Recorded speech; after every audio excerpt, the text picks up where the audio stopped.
When I first moved into Willow Ridge Estates, I thought I had finally found the kind of neighborhood I had always dreamed of. Wide streets lined with old oak trees, manicured lawns that looked like something out of a magazine, and houses that all carried the quiet dignity of suburban wealth. It wasn't the most extravagant place, but it was secure, orderly, and promised the kind of peaceful living that I thought would be a welcome break after years of city chaos. But, as I would quickly learn, there is always a catch with these kinds of communities. The catch here had 3 letters, H-O-A. At first, the Homeowners Association seemed like nothing more than a nuisance. Emails about recycling, reminders about trash bins needing to be pulled in at certain times, and endless newsletters about landscaping. I could live with that. It was mildly annoying, but it was the cost of living in a place like this. Then, I met Douglas Everett, the HOA president. Douglas was a man who thrived on authority. He was the kind of person who strutted across lawns like he owned every inch of the neighborhood, always wearing pressed khakis and a smug smile. His house, conveniently located near the entrance, had become a sort of watchtower for his rule. No car, no lawn, no fence, no flower bed escaped his scrutiny. God forbid anyone break one of his precious rules. For the first few months, I managed to avoid trouble, kept my property in good shape, followed the rules, and stayed out of Douglas's way. But peace in Willow Ridge Estates never lasted long. The first warning came when I left my trash can out overnight. Just one night. I had come home late from work, too tired to drag it back to the side of the garage, and thought nothing of it. The next morning, taped to my front door, was a bright yellow notice. It accused me of failure to maintain community appearance standards, and threatened a $250 fine if it happened again. I laughed it off at first. Surely they couldn't be serious. But I would soon find out Douglas was always serious. The second warning came 2 weeks later. This time, it was about the color of my mailbox. I hadn't painted it since moving in, but apparently it was faded and in violation of HOA guidelines. Another $100 warning? Fine. That's when I realized this wasn't just about rules. This was about power. Douglas wielded his role like a weapon. He enjoyed reminding the rest of us that he was in charge. And then the real blow landed. 1. Friday afternoon, I opened my mailbox and found an official-looking envelope stamped with the HOA seal. Inside was a letter that made my blood boil. According to the notice, I was being fined $1,000 for landscaping negligence. The letter claimed my grass had grown half an inch too long and that several of my shrubs were not trimmed to uniform standard. $1,000 for grass. At first, I thought it had to be some mistake. I kept my yard clean, my hedges neat, my lawn trimmed every weekend. I even hired a landscaping service twice a month. There was no possible way they could call it neglect. But it didn't matter what I thought, the letter stated clearly. Failure to pay within 30 days would result in legal action and a lien placed on my home. That's when anger turned into determination. I spent the next few days walking through the neighborhood, quietly observing. I wanted to know if others had gone through this too, or if Douglas had singled me out. And sure enough, I started to hear whispers. My neighbor across the street had been fined $500 for leaving a bicycle on his driveway overnight. Another family had been hit with $700 in fees because their Christmas decorations stayed up until January 3rd. Every story pointed back to the same source, Douglas. It was clear. He was running the HOA like a personal fiefdom, bleeding money from anyone he could. Still, I needed more than suspicion. If I was going to fight this, I had to find something real, something that could put Douglas in his place. That chance came one late evening. When I was out walking my dog near the far edge of the neighborhood, Douglas lived in one of the larger homes near the front gate, and his backyard stretched right up to a wooded area. From the street you couldn't see much, but from the side trail, a different picture appeared. Through the trees I caught a glimpse of something odd. A large shed sat behind his house, tucked away behind tall hedges. It looked newer than the rest of the property, with fresh paint and a heavy padlock on the door. Nothing wrong with that, except Willow Ridge Estates had a very strict rule. Outbuildings like sheds were explicitly prohibited. They didn't fit the aesthetic uniformity Douglas loved to talk about. My heart started racing. Could this be it? Could the very man who fined me for an imaginary landscaping violation be breaking the biggest rule in the book? I didn't want to jump to conclusions, so I returned the next night, this time with a small flashlight. I crept along the path, careful, not to draw attention. From the side of the trail, I snapped a few pictures. There it was clear as day. A brand new shed hidden away, standing in direct violation of the HOA covenant. That was when I realized Douglas wasn't just a bully. He was a hypocrite. He was using the HOA to punish everyone else while secretly bending the rules for himself, and I wasn't going to let him get away with it. For the first time since moving in, I felt a sense of control. I had something that could turn the tide. Something that could stop Douglas in his tracks. The question was, how should I use it? I could file a formal complaint with the HOA board, but Douglas practically owned them. Most of the members were his friends, handpicked for their loyalty. Going through official channels wouldn't work. If I wanted to bring him down, it would need to be smart, careful, strategic. As I walked back home that night, the photographs burning like fire in my pocket, I knew one thing for certain. The war with Douglas Everett had just begun. And I had the one weapon he never expected anyone to find. I didn't sleep much the night I discovered Douglas's shed. Every time I closed my eyes, I kept picturing that padlocked door and the smug look he always wore when handing out fines. It wasn't just the hypocrisy that aided MIT, was the principal. Thought he was untouchable, the self-appointed king of Willow Ridge Estates. But now, I finally had proof that his crown was nothing more than a cheap trick balanced on shaky ground. The next morning, sat at my kitchen table with the photos spread out in front of me. Sunlight streamed through the blinds, illuminating, each one like evidence in a trial. Forbidden shed, hidden behind hedges, tucked away as if Douglas knew exactly what he was doing was illegal. The more I stared, the more my determination solidified. But raw evidence wasn't enough. If I confronted him directly, he'd deny it, twist the rules, maybe even rewrite them to protect himself. He controlled the board and used fear to silence complaints. I couldn't just march up to his front door and demand justice. That would be walking straight into his trap.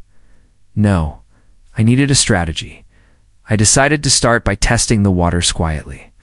Over the next week, I spoke casually with neighbors. During evening walks, weekend yard work, and the occasional block gathering. Without revealing too much, I steered conversations toward Douglas, asking if they'd ever had run-ins with the HOA. It didn't take long for the stories to spill out. One family had been forced to pay nearly $1,000 after Douglas claimed their backyard playset was an eyesore. Another was harassed for repainting their shutters, a slightly different shade of beige than the approved palette. Over and over, I heard the same resentment, the same frustration. Everyone hated Douglas, but no one dared to challenge him openly. That's when I realized something important.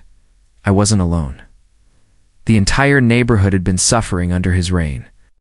They just needed to spark something that would give them the courage to fight back. I started small. Late one evening, I slipped a single printed photo of Douglas's shed into the mailbox of one of the more outspoken neighbors. A man named Richards, who had once ranted for 20 minutes about the HOA at a community cookout. I didn't sign. My name didn't explain, just left the photo. 2 days later, I heard murmurs spreading like wildfire. People were whispering in hushed tones, sharing rumors about Douglas's hidden violation. The whispers turned into speculation. Speculation. Into anger. I could feel this shift in the air. For the first time, Douglas wasn't the hunter, he was the hunted.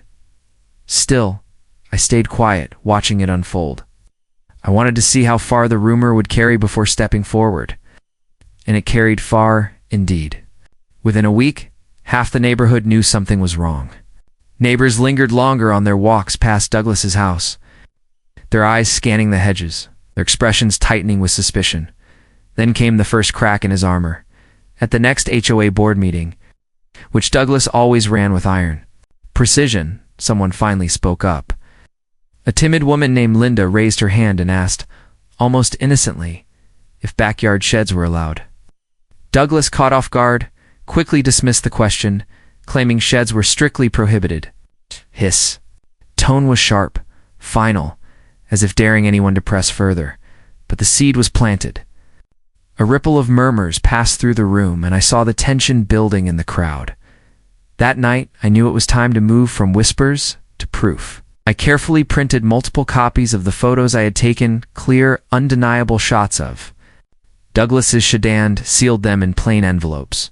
No return address, no message, just the evidence. One by one, I slid them into mailboxes across the neighborhood under cover of darkness. By morning, Willow Ridge Estates was buzzing like a hornet's nest. Neighbors clustered in driveways, pointing toward Douglas's property. I even saw one. Man walking down the path by the woods, holding the photo in one hand, his expression furious. The hypocrisy was out in the open now, and there was no containing it. Douglas, of course, tried. That afternoon, he issued a neighborhood-wide email full of legal jargon and condescension. He claimed the shed was a temporary storage unit. Approved by a special exemption due to property maintenance needs, it was laughable. Everyone knew there was no such exemption. And his desperate attempt to cover himself only made things worse. The balance of power was shifting. For years, Douglas had ruled through intimidation, but now his authority was cracking. Neighbors who had once stayed silent began to grumble openly. They compared finds, shared stories, and found strength in realizing they weren't alone. But I wasn't finished. I knew that exposing his hypocrisy was only the first step. Douglas was slippery, and he'd do everything in his power to regain control. If I wanted to bring him down for good, I needed something bigger than photos, something that would not just embarrass him, but destroy his credibility beyond repair. So I started digging deeper. I combed through old HOA records, scouring the association's website, past newsletters, and archived meeting minutes. Douglas loved to flaunt his control, and that arrogance left a paper trail. It wasn't long before I noticed discrepancies, missing funds in the annual budget. Vague maintenance fees that never seemed to result in any visible projects. Thousands of dollars unaccounted for. The more I looked, the more suspicious it became. Could it be possible that Douglas wasn't just a hypocrite, but also a thief? I couldn't be sure yet, but one thing was certain. The shed was just the tip of the iceberg. As I pieced together my findings, the storm brewing in the neighborhood grew louder. Neighbors gathered in small groups, their voices carrying in the evening air. The board members, once Douglas's allies, looked increasingly uncomfortable under the scrutiny. Tension was building, pressure mounting. It was only a matter of time before everything exploded. And when it did, I planned to be right in the middle of it. Holding the match that would set Douglas's empire on fire, the photos had given me momentum. The missing funds gave me a direction. Now, it was only a matter of how and when I would strike.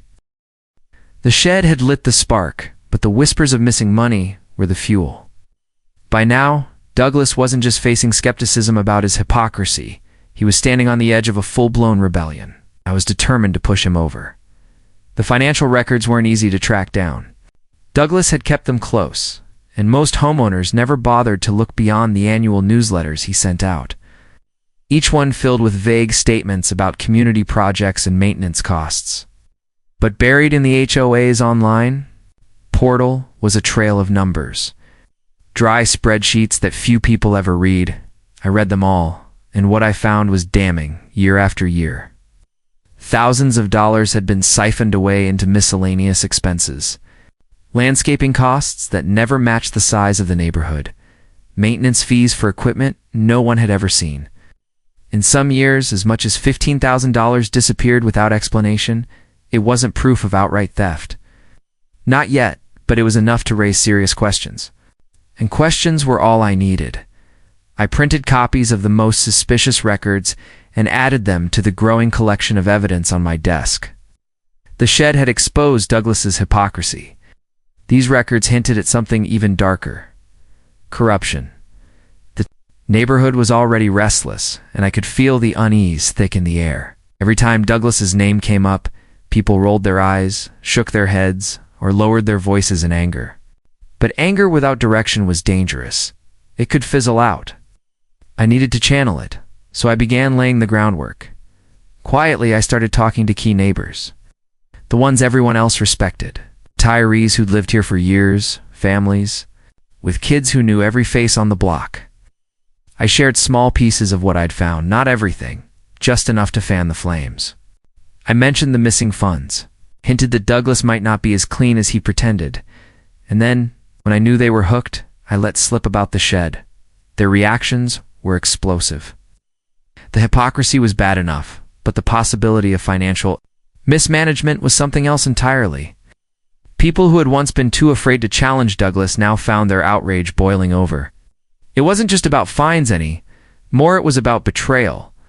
The next HOA meeting was unlike anything I'd ever seen. Usually, Douglas strutted in, ran the show, and left without resistance. But this time, the room was packed. Neighbors who hadn't attended in years crowded the seats, arms crossed, expressions tight. I took a seat in the back, quietly observing. Waiting for the right moment, Douglas started as he always did, with a smug smile and a monotone reading of the agenda. But it didn't take long for the first voice to interrupt. A man near the front demanded to know why sheds were prohibited. When Douglas had one in his backyard, gasps and murmurs spread through the room like fire. Douglas's face tightened, his jaw clenching. He dismissed the accusation, claiming it was a special arrangement. That was when another neighbor, one I had spoken 2 days earlier, raised her voice and asked about the missing money in the budget. For the first time since I'd known him, Douglas looked rattled. He stammered, tried to wave it off as routine expenses. But the room wasn't buying it. I sat silently in the back, letting the storm unfold. Every question, every accusation chipped away at his authority. Neighbors shouted over him, demanding answers he didn't have. The board members, once loyal allies, shifted uncomfortably in their seats, willing to defend him. It was chaos and I loved every second of it, but I wasn't ready to reveal myself yet. Timing was everything. Instead, I waited. Momentum was building, and when the time came, I'd strike with all the evidence I had collected. In the days that followed, the neighborhood descended into open hostility. Groups of neighbors gathered in driveways late into the night, voices rising in anger. Flyers began appearing on mailboxes, anonymously distributed, pointing out the hypocrisy of Douglas's shed and hinting at financial mismanagement. I didn't claim responsibility for them, but I didn't stop them either. Douglas responded with desperation. He sent out sternly worded emails, threatening fines for rumor-mongering and harassment. He even hinted that legal action could be taken against anyone spreading falsehoods, but the harder he pushed, the weaker he looked. His threats, once feared, now rang hollow. And then came the breaking point. One evening, as I walked past the community clubhouse, I noticed a crowd gathering. At the center of it was Douglas, red-faced and shouting, trying to shut down a group of residents who were openly accusing him of stealing from the HOA. Voices clashed. Tempers flared, and for the first time, Douglas's control shattered in public. He looked less like a leader and more like a desperate man cornered by his own lies. That night, I knew it was time. I gathered all the evidence, photos of the shed, records of the missing funds, copies of fines that seemed exaggerated or unjustified, prepared them into a neat, undeniable package.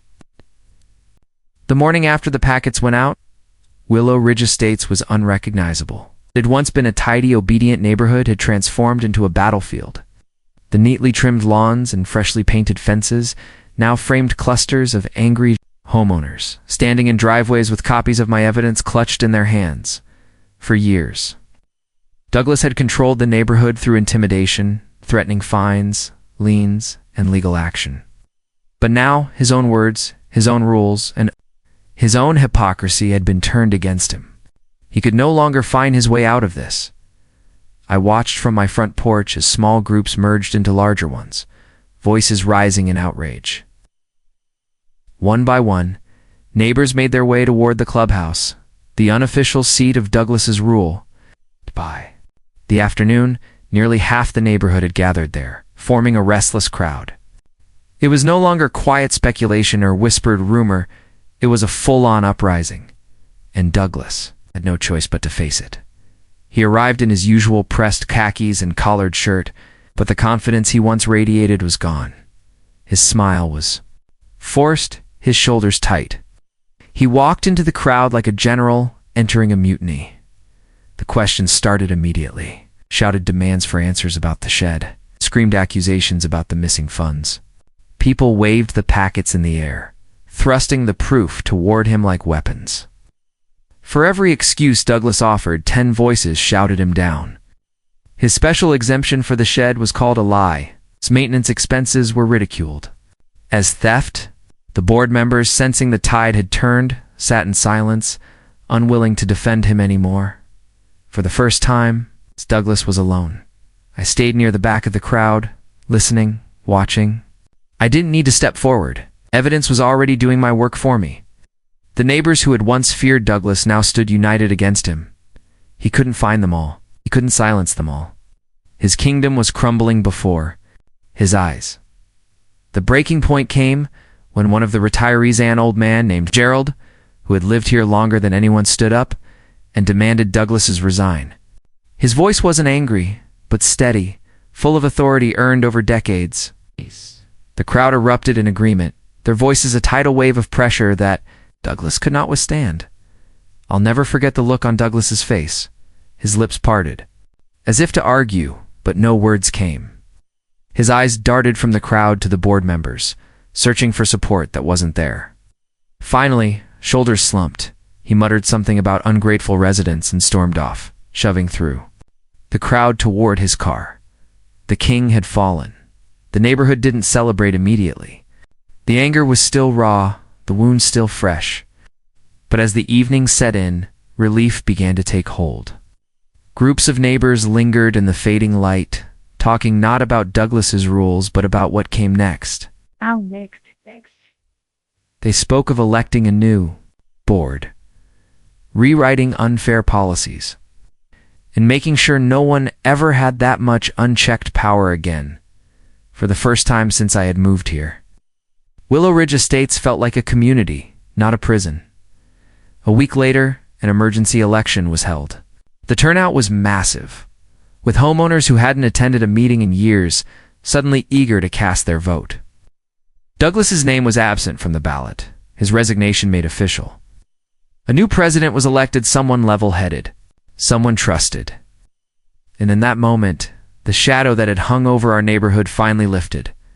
As for Douglas, rumors swirled. Some said he'd been investigated for embezzlement, that the missing funds might come back to haunt him.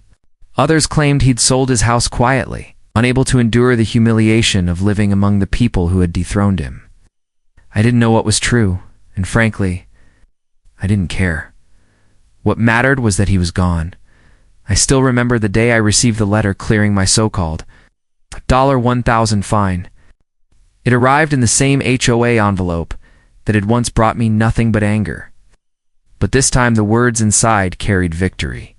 The fine had been rescinded due to improper assessment. No apology, of course, that wasn't their style, but I didn't need one. The silence of Douglas Everett's absence was apology enough. Standing in my yard that day, I looked around at the neighborhood. Children played on bikes without fear of fines for leaving them out. Lawns weren't obsessively inspected. Neighbors waved at one another, united not by fear, but by shared relief. Willow Ridge Estates was no longer. Douglas's kingdom, it was ours again, and I couldn't help but smile. The man who thought he could bully me, who tried to bleed me for $1,000 over imaginary landscaping violations, had been undone. By his own greed and hypocrisy, his shed, his secret, had become the weapon that destroyed him. In the end, Douglas had taught me a valuable lesson. Power built on fear never lasts.